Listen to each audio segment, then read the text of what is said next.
Hello दोस्तों, मैं हूं अमन तिवारी। आपका निर्माण जीएस एकेडमी चैनल पर आपका हार्दिक स्वागत करता हूं।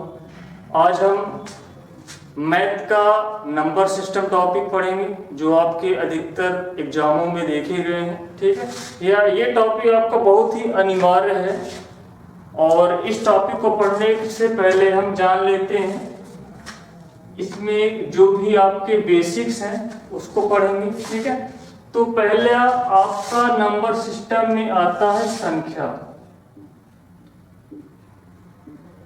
तो संख्या के बारे में जानेंगे दोस्तों। संख्या, नंबर्स।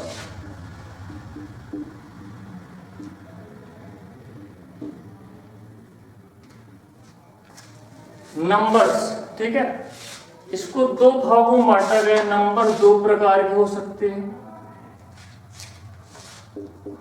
एक आपका हो सकता है वास्तविक,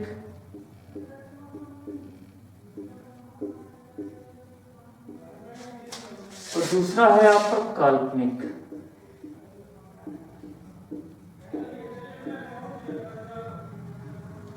वास्तविक संख्या, काल्पनिक संख्या, इंग्लिश में इसको बोल सकते हैं रियल नंबर, काल्पनिक इमेजिनरी नंबर।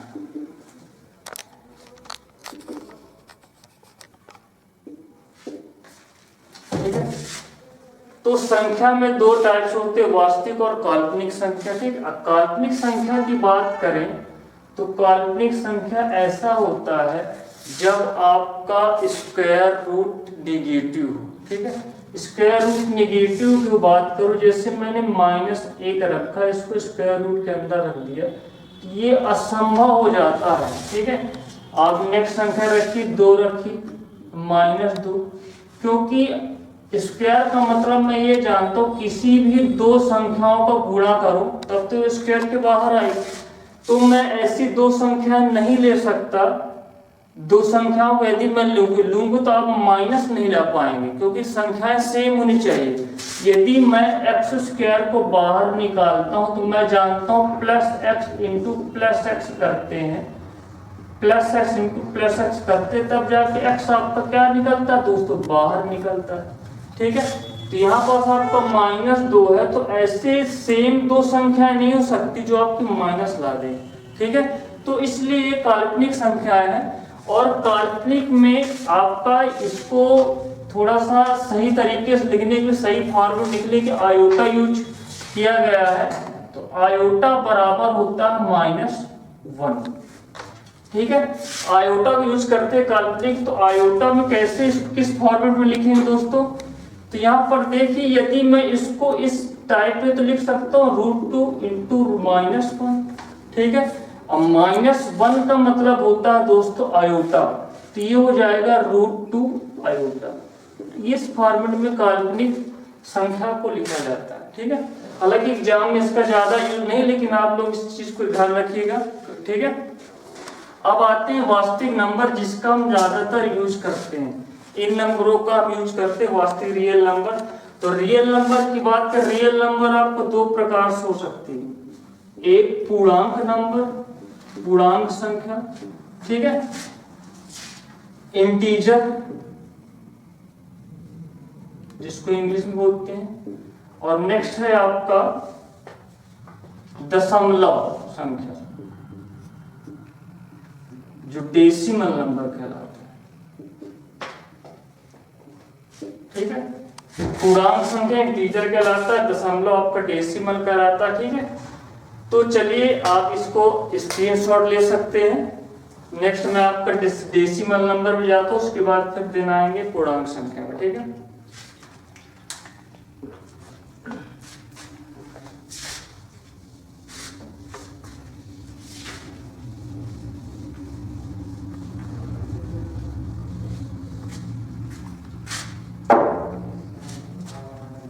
डेसिमल हेडिंग लगा लेंगे आप लोग।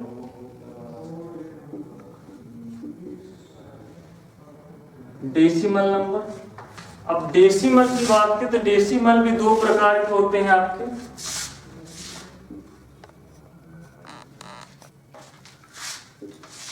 एक होता है टर्मिनेटिंग,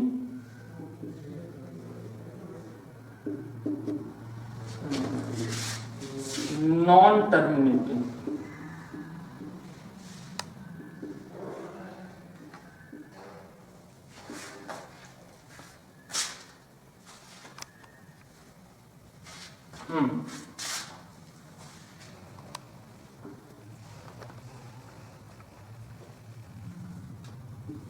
शांत दशमलव,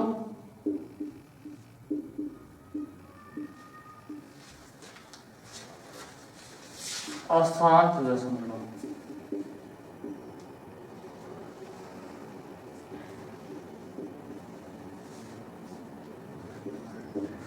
ठीक है, शांत दशमलव की बात की, शांत दशमलव में क्या होता है, वो संख्या होती है जो एक पॉइंट के बाद आपका रुक जाती, मतलब आपकी वो संख्या जो है, जैसे मैं बात करता हूँ, एग्जांपल लेता हूँ, जैसे मैं 2 का 5 से डिवाइड किया तो आपका आता है 0.4। ठीक है, तो ये संख्या आपकी 0.4 के बाद क्या होगी, स्टॉप हो गई, मतलब आपके दशमलव के बाद एक सीमित अंक है।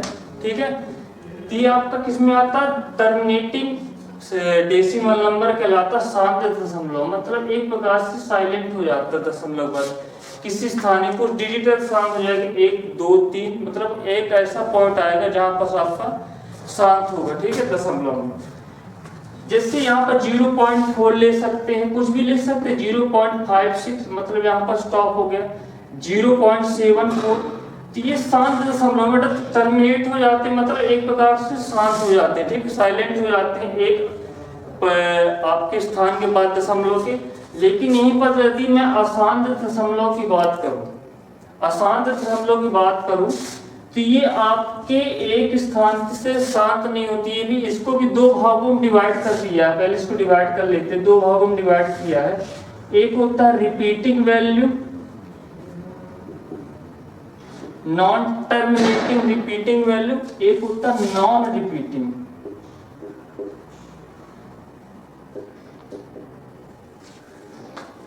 ठीक है, रिपीटिंग का मतलब होता है बार बार उसी वैल्यू को आना।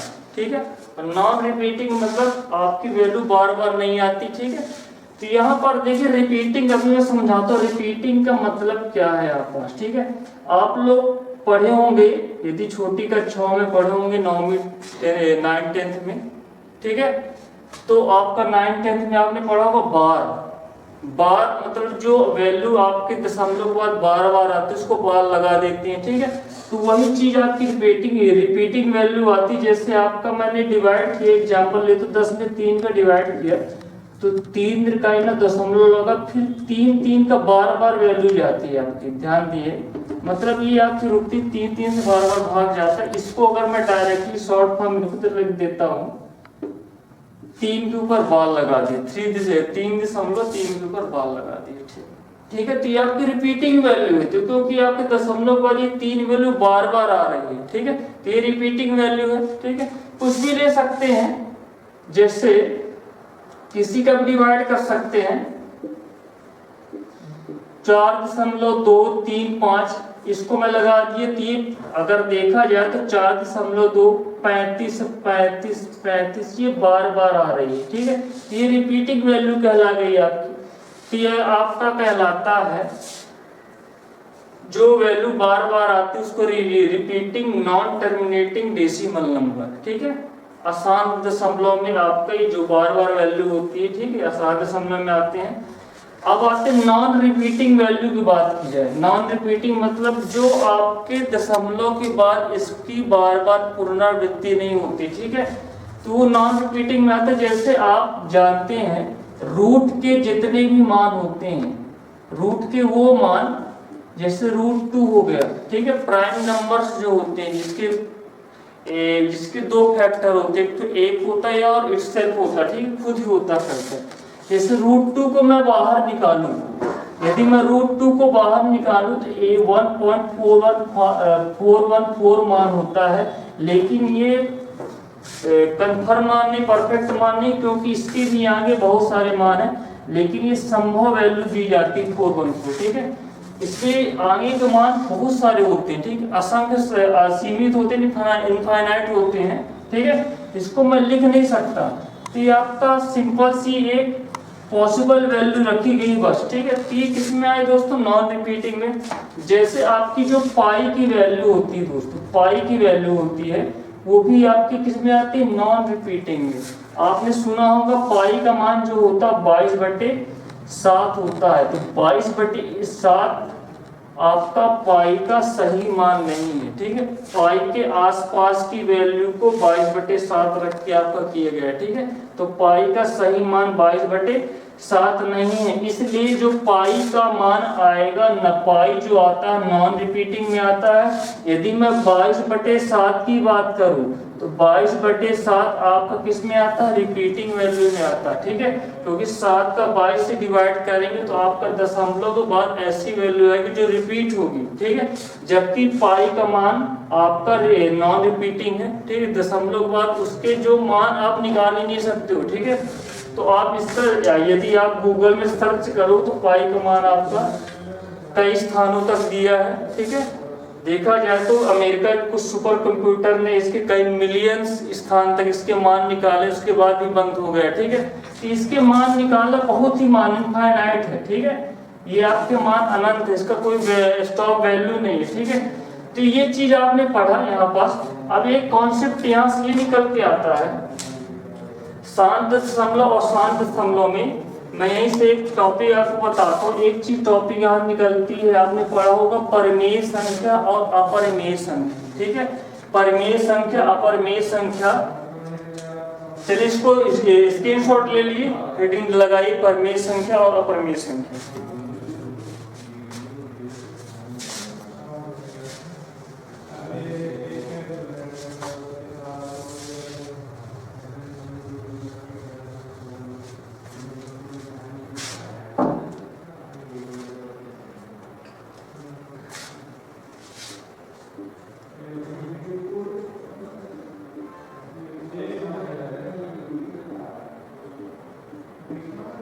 परिमेय संख्या रेशनल नंबर, इरेशनल नंबर, अपरिमेय संख्या।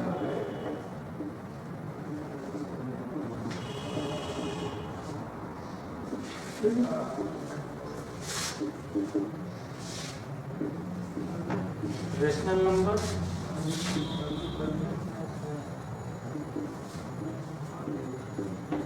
इरेशनल नंबर, ठीक है। अब बात करते परिमेय संख्या और अपरिमेय संख्या की।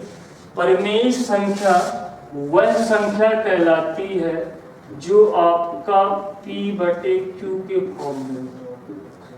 परिमेय संख्या वो कहलाती है जो आपका P/Q के फॉर्म में, वो परिमेय संख्या कहलाती है, ठीक है। अपरिमेय संख्या की बात करता हूँ तो अपरिमेय संख्या को इसी का अपोजिट हो जाता, आप उसे P/Q के रूप में बिल्कुल नहीं लिख सकते, वो आपका अपरिमेय संख्या है।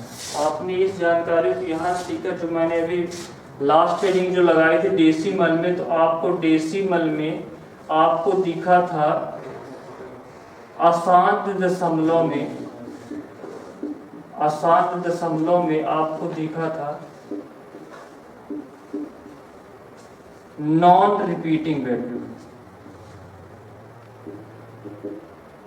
ठीक है। नॉन रिपीटिंग वैल्यू जो आपकी बार बार रिपीट नहीं होती, मतलब दशमलव बाद कोई भी उसका फिक्स स्थान नहीं, ठीक है। नॉन रिपीटिंग वैल्यू थी जो आपका जैसे थी √2 का मान, ठीक है। तो √2 का मान क्या है, पॉइंट के बाद इसका मान आप रुकता ही नहीं, ठीक है, ये जाता ही जाता है, ठीक है, कोई फिक्स वैल्यू नहीं पॉइंट के बाद, इसलिए हम इसको बटे में नहीं लिख सकते, ठीक है। तो P/Q के फॉर्म में नहीं लिख सकते हैं, √2 को, √3 को नहीं लिख सकते हैं P/Q के फॉर्म में, √5 को नहीं लिख सकते हैं P/Q के फॉर्म में, ठीक है। √7 को नहीं लिख सकते। तो ये आपके इसके एग्जाम्पल हैं। पाई का मान नहीं रख सकते P/Q के फॉर्म में। 22/7 की बात नहीं कर रहा हूँ मैं, जो पाई का एक्चुअल मान है उसको आप P/Q के फॉर्म में नहीं रख सकते। क्यों नहीं रख सकते? क्योंकि ये आपकी वैल्यू सीमित हो तब तो रखें, ये आपकी वैल्यू आप लिख ही नहीं पाएंगे इसको बटे बदलने के लिए, क्योंकि इसका कोई फिक्स वैल्यू नहीं है, ठीक है। तो इसलिए हम इसको नहीं कर सकते। लेकिन P/Q की बात करता हूँ तो P/Q में आपका आ जाएगा जो शांत दशमलव होता है, शांत दशमलव, तो तो आप तो P/Q में रख सकते हैं, लेकिन आप अशांत दशमलव को भी रख सकते हैं। अशांत दशमलव को भी P/Q के रूप में रख सकते हैं, लेकिन अशांत दशमलव कौन से टाइप्स को रख सकते हैं? आसान दशमलव दो टाइप्स बताया था, रिपीटिंग और नॉन रिपीटिंग, लेकिन इसमें आपका रिपीटिंग वैल्यू होगी जो आपका P/Q के फॉर्म में होगी। रिपीटिंग वैल्यू जो बार बार होती है, मैं आपको इसका एग्जांपल देता हूँ। जैसे मैंने लिखा था, मैंने 10 का 3 से भाग दिया था, तो आपका आया था 3.3 के ऊपर बार था, ठीक है। तो ये आपका बार था, इसको मैं बटे में करना चाहता हूँ। हालांकि इसका कॉन्सेप्ट अलग है, अगर यदि मैं बार को P/Q के फॉर्म में रखूँ तो इसका थोड़ा सा अलग कॉन्सेप्ट है, इसके बारे में डिटेल में पढ़ेंगे, ठीक है।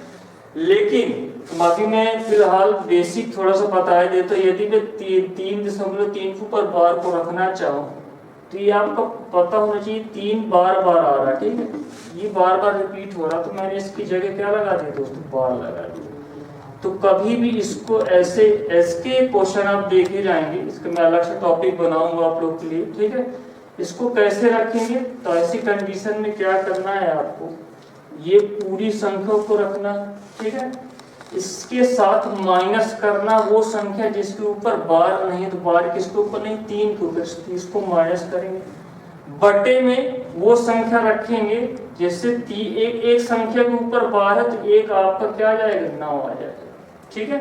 यदि जिस संख्या के ऊपर बार है उतने आपके 9 आएंगे, बस। तो ये आपका 30 आया बटे 9, तो आपका डिवाइड करके कितना है दोस्तों? 10/3। ये आपका डायरेक्ट उसकी तरफ आता है, ठीक है। 10/3 जो था इसी फॉर्म में। हालांकि मैं इसको आपका ये अलग से टॉपिक बनेगा, ठीक है। इसके क्वेश्चन आपके आते हैं ये बार वाले, तो आप इसको इतना जान लेंगे जो आपका शांत रिपीटिंग वैल्यू वाला है वो P/Q के फॉर्म में होता है। शांत दशमलव तो होगा ही, शांत दशमलव 2.5 ले ली, इसको रिपीट, इसको क्या हो जाएगा? 25/10, मतलब आपका कितना आ गया दोस्तों? 5.2, ठीक है। तो आपका शांत दशमलव में P/Q के फॉर्म में रखा जाता है, ठीक है। चलिए स्क्रीनशॉट ले लीजिए। आज के लिए इतना ही, बाकी शेष हम नेक्स्ट वीडियो पर पढ़ेंगे। यदि आपको ये वीडियो अच्छा लगा हो तो हमारे चैनल को सब्सक्राइब करें और इस वीडियो को लाइक करें। नमस्कार।